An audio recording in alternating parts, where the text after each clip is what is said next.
Hello, in front of me I've got JBL Reflect Aero. In this video I'll show you how to pair the earbuds with smartphone app.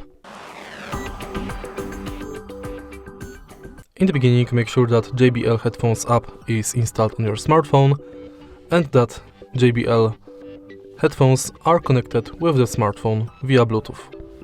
Now enter JBL headphones, tap plus, and then select JBL Reflect Aero from the list. In some cases you won't even have to do it because your headphones will be detected automatically. And that's basically it. If you find this video helpful, please leave like, comment and subscribe.